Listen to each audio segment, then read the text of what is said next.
Just $10 a month helps the RightWay Foundation continue to transform foster youth futures through housing, mental health, employment, and community.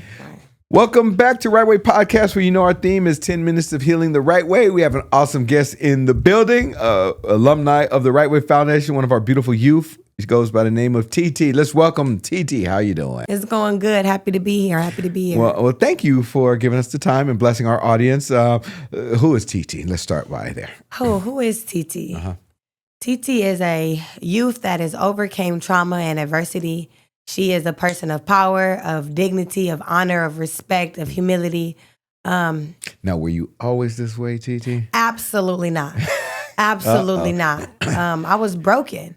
So even though I always had this kind spirit, I was hurt. I didn't know how to have communication. I would lash out. I would hold a lot of my emotions inside. So, see, the way you describe yourself, I never seen that side. I believe you. You're always good-spirited. You did have hiccups. How long you been? When did you come see us? When did you enroll in RightWay Foundation? Ooh, I was 18 years old, 2015. Wow. How young are you? Well, let's do the math. Wow. 2015. Yeah, 2015. Wow. Whoa. Yeah, correct. No, I always knew you as a respectful young lady. I just knew you used to run the streets a lot and make some bad decisions. But made a lot of bad decisions. They wasn't it wasn't cynical decisions. Let me put it that way. You weren't evil. You know. No. In my opinion, you're just young, wild but young. Yeah. So okay, how'd you overcome that? Or let's go back to what made you act that way. Do you believe? Well, my grandmother raised me. I was in a home where I didn't really get enough love. And my dad, he was very aggressive. I seen him slap my mom a couple of times, be aggressive to her. He never respected women. Ooh, so you witnessed domestic violence. Domestic violence. You witnessed men not appreciating women. Yeah. So, okay. And my grandmother actually called everybody bitches and whores too. Not sure if I can say that. Excuse me. No. But my grandmother. Yeah. Thank you. My grandmother, she was a great woman, but she had her ways also. You know, so I didn't have any way to be a woman. I didn't have no one showing me that other than like being kind. She was very kind and she dressed really nice, but she'll call you out your name quicker than a second. I got called tramps, slut, skank. How old were you when these horrible? 10. Okay. 10. Yeah. I remember it at 10.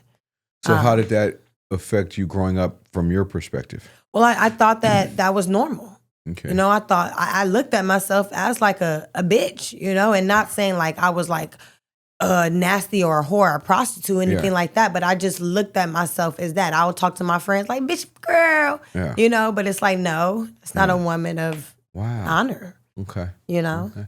Whoa. So when did you leave that situation? I left her house at 17, right before I turned 18, because my auntie helped me express I was being molested by my dad's brother. And that was just an amazing experience to get up out of that situation.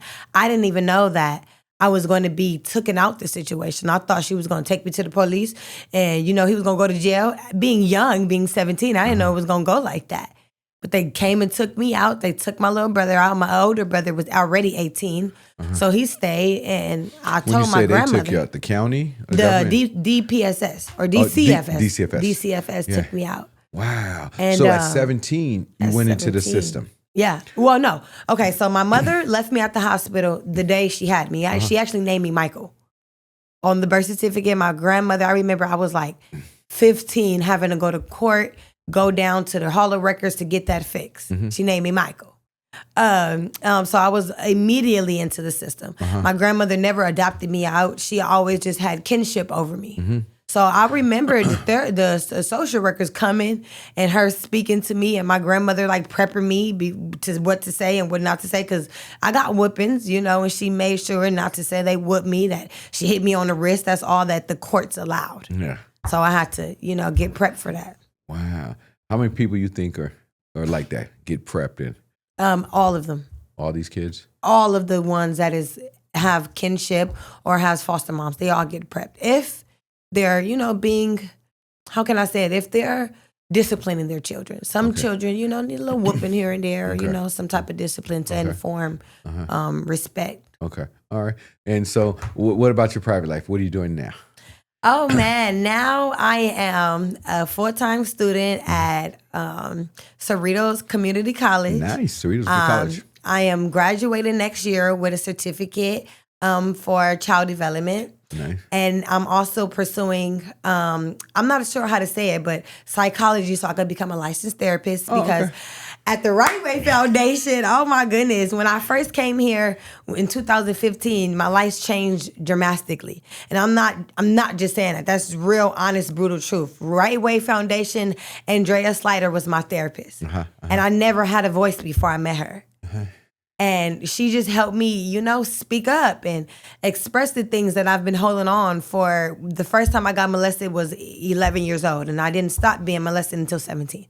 So I was just holding that in. I remember my cousin seen like some weird shit happen one day. He my uncle, I don't call him my uncle, but my dad's brother came into my room and just busted in there. And he didn't know that my cousin was in there.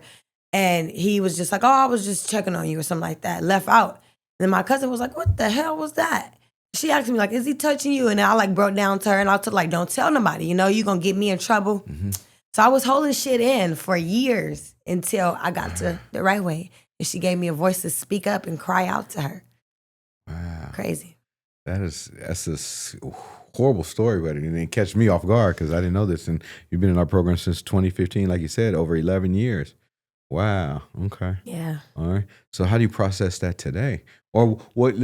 You walk around with such a beautiful smile, and it doesn't seem fake. So no, it's not. How you feel like you've dealt with it pretty well, or through therapy? Okay. Through character building workshops that y'all have. Imagine turning 18 and being handed a trash bag with your belongings and nowhere to go. For thousands of foster youth in Los Angeles County, that's reality. At the RightWay Foundation, we provide mental health care, stable housing, career opportunities, and a community that refuses to give up on them. For just $10 a month, you can help rewrite someone's story, from just surviving to thriving. Go to the RightWayFoundation.org and become a monthly donor today, because no young person should face the world alone. Even, I think the last one was at the beginning of this month. I'm just continuously healing, but I can speak this with a smile and without crying and tearing up because I've done the work to actually heal. And I also have a strong relationship with God, so I do pray and read that word. And by the grace of God, I got a sister that I can bring all of my traumas to her, and she'll listen and really hear me. Which one is that one we're talking LaToya Cooper. Our beautiful LaToya. Yes. Awesome. Well, no, we need to bring on Andrea onto this podcast one day because we hear a lot of our youth, our interviewees brag about that name. And Andrea is our COO, is our head licensed clinical social worker therapist. So, yeah, what words of encouragement you can give to the youth that's been through similar things, especially young ladies of color? Don't give up on your healing journey. Mm-hmm. Don't give up on pursuing to overcome the traumas that was meant to break you down. Mm-hmm. It's power in that. I used to be ashamed going into classrooms with being maybe the one, maybe second, maybe third Black person in the room and say that I grew up without a mom, say that I was in foster care. I used to be ashamed, but now it's like a superpower. Because I've been through bullshit, but I'm not allowing that bullshit to define me. Exactly. It strengthened me. So I want to let y'all know that just because your circumstances is your circumstances is not you. It's power within going through suffering.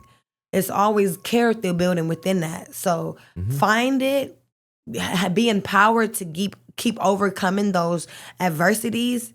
And know that this life is full of bull stuff. It's not gonna be one thing, two things. It's gonna be a numerous of things that keep happening to you. But you have the power to define what your life is gonna look like. Not nobody else. I know a lot of youth kind of say, oh, well, this happened to me, that happened to me. Yeah, this shit happened to me too. But are you gonna take the time out to heal and to overcome it, or are you gonna be a victim to it? I'm not gonna be a victim to it. That's awesome. I like this one. This is powerful. Wow. All right. Well, good. And I love what you said with God. Do you believe that God's always there with you? Absolutely. 100%. During the pain? During the pain. Yeah. I remember wanting to kill myself, right? Going through all that, wanting to just end my life. And I don't, at that time, I didn't know what the hell was going on, but God didn't allow me. It's like I had courage in that, and before I wasn't reading the Bible as much as I am now, but it was just, knowing that he gonna get me through it. And I didn't even know how he was gonna get me through it. I didn't see what that looked like. But I just leaned on that. And he always gave me comfort in the mix of my pain. Like, you gonna overcome this. You're gonna be all right. Well, awesome. We're about to wrap this up. We appreciate your time, TyTy.